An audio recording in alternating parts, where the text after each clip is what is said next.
Good morning बच्चों। अब हम लोग सिलेबस जो हमने पिछले यूट्यूब चैनल में बताया था 12th क्लास फिजिक्स का, अब हम लोग एक एक यूनिट करके आगे की तरफ बढ़ाएंगे और इस जो भी टॉपिक बतलाए हैं उसको अपने कॉपी पर भी नोट कर लो और इसके बाद उसको रिवाइज भी करो। ठीक है, तो बच्चों अब हम लोग अपने टॉपिक को देखते हैं कि कौन सा टॉपिक फर्स्ट टॉपिक है। तो इसमें हम लोग का पहला टॉपिक जो हो जाएगा वह विद्युत आवेश। क्या है? विद्युत आवेश, जिसको हम लोग इंग्लिश में क्या कहते हैं? Electric charge. तो विद्युत आवेश क्या कहता है कि जब किसी दो पदार्थों को आपस में रगड़ा जाता है तो उसमें उपस्थित इलेक्ट्रॉन उत्तेजित हो जाते हैं, जिसके कारण या तो वह इलेक्ट्रॉनों को प्राप्त कर लेते हैं या इलेक्ट्रॉनों का त्याग कर देते हैं। जब इलेक्ट्रॉनों को प्राप्त करते हैं तो उस पर ऋण आवेश आ जाता है और जब इलेक्ट्रॉनों का त्याग करते हैं तो उस पर धन आवेश आ जाता है। तो यह जैसे कि सोडियम, हम लोग जानते हैं कि सोडियम का Na होता है और इसका एटॉमिक नंबर 11 है, जो 2, 8, 2, 10 और 1, 11। यह एक इलेक्ट्रॉनों को क्या करता है? त्याग कर देता है और कौन सा आयन बन जाता है? पॉजिटिव बन जाता है, यानी Na+। यानी ये कौन सा चार्ज हो गया? पॉजिटिव चार्ज हो गया।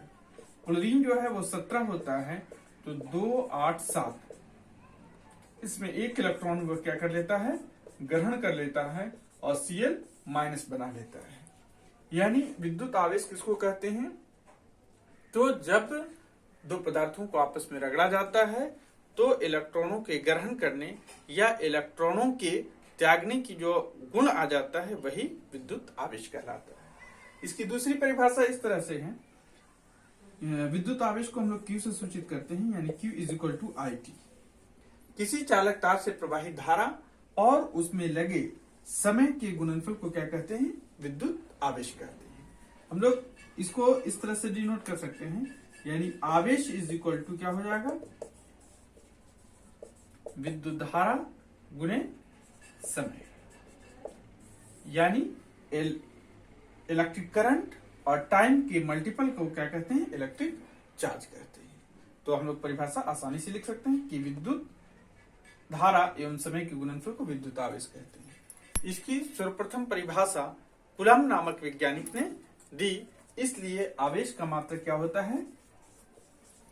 कूलम्ब या कूलम्ब होता है। कूलम्ब या कूलम्ब होता है, जिसे हम लोग किससे डिनोट करते हैं? कैपिटल C से डिनोट करते हैं। और इसकी विमा अगर हम लोग लिखना चाहें तो इसकी विमा AT, कैपिटल में हमेशा लिखते हैं AT, या क्या होगा? IT होगा। तो देखो, जैसे कि हमने परिभाषा भी इसको लिख दिया है कि विद्युत धारा एवं समय के गुणनफल को विद्युत आवेश कहते हैं, जिसे Q द्वारा सूचित किया जाता है। इसका मात्रक क्या लगता है? कूलम्ब होता है, जबकि दूसरा मात्रक एम्पियर सेकंड होता है और इसकी विमा AT या IT होती है। तो हम लोग नेक्स्ट टॉपिक्स, अब हम लोग पढ़ेंगे विद्युत धारा। क्या पढ़ेंगे?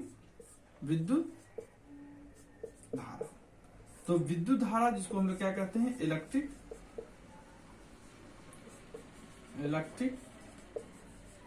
करंट। तो देखोगे, इसी की परिभाषा से हम लोग विद्युत धारा की भी परिभाषा निकालेंगे। जैसे फॉर्मूला हम लोग लिखा है Q = IT, तो यहां पर हम लोग क्या कर देंगे? I = Q/T। देखो, इसी से बन गया है Q = IT, तो I = Q/T। तो इससे अगर हम लोग परिभाषा करें तो इस तरह से कर सकते हैं कि प्रति एकांक समय में किसी चालक तार से जितना आवेश का प्रवाह होता है उसे क्या कहते हैं? विद्युत धारा कहते हैं, जिसे I द्वारा सूचित किया जाता है। यानी धारा के आवेशों के प्रवाह की दर ही क्या कहलाती है? विद्युत धारा कहलाती है। या हम लोग इस तरह से भी कह सकते हैं कि किसी चालक तार के प्रति एकांक अनुप्रस्थ काट से प्रति एकांक समय में जितना आवेशों का प्रवाह होता है विद्युत धारा कहलाता है। इसकी परिभाषा सर्वप्रथम किसने दी? एम्पियर नामक वैज्ञानिक ने। किसने दी? एम्पियर नामक वैज्ञानिक ने दी। इसलिए इसका मात्रक क्या होता है? एम्पियर होता है। जबकि दूसरा मात्रक क्या होगा? तो ये आवेश का मात्रक कूलम्ब और समय का मात्रक सेकंड। तो हम लोग कर सकते हैं कूलम्ब पर सेकंड, यानी कूलम्ब पर सेकंड किसके बराबर होगा? एम्पियर के बराबर होगा। तो ये विद्युत धारा की परिभाषा होगी। हाँ, तो हमने इसको परिभाषा भी लिख दिया है कि किसी चालक तार के अनुप्रस्थ काट के क्षेत्रफल से प्रति एकांक समय में जितना आवेश का प्रवाह होता है विद्युत धारा कहलाता है। जिसे हमने बताया कि जिसे I द्वारा सूचित किया जाता है, Y is equal to Q by T होता है। अब हम लोग नेक्स्ट टॉपिक देखेंगे, विद्युत विभव। इसका नाम क्या है? विद्युत विभव। तो विद्युत विभव में क्या कहता है कि एकांक धन आवेश को अनंत दूरी से विद्युत क्षेत्र, ये क्या कौन सा क्षेत्र हो गया? विद्युत क्षेत्र के किसी बिंदु तक लाने में जो कार्य करना पड़ता है वही क्या कहलाता है? Electric potential. यानी unit positive charge carrying infinity distance to a certain distance in an electric field, तो इज कॉल्ड इलेक्ट्रिक पोटेंशियल। अब यहां पर एक क्वेश्चन आता है, क्या कि अनंत दूरी किसको कहते हैं?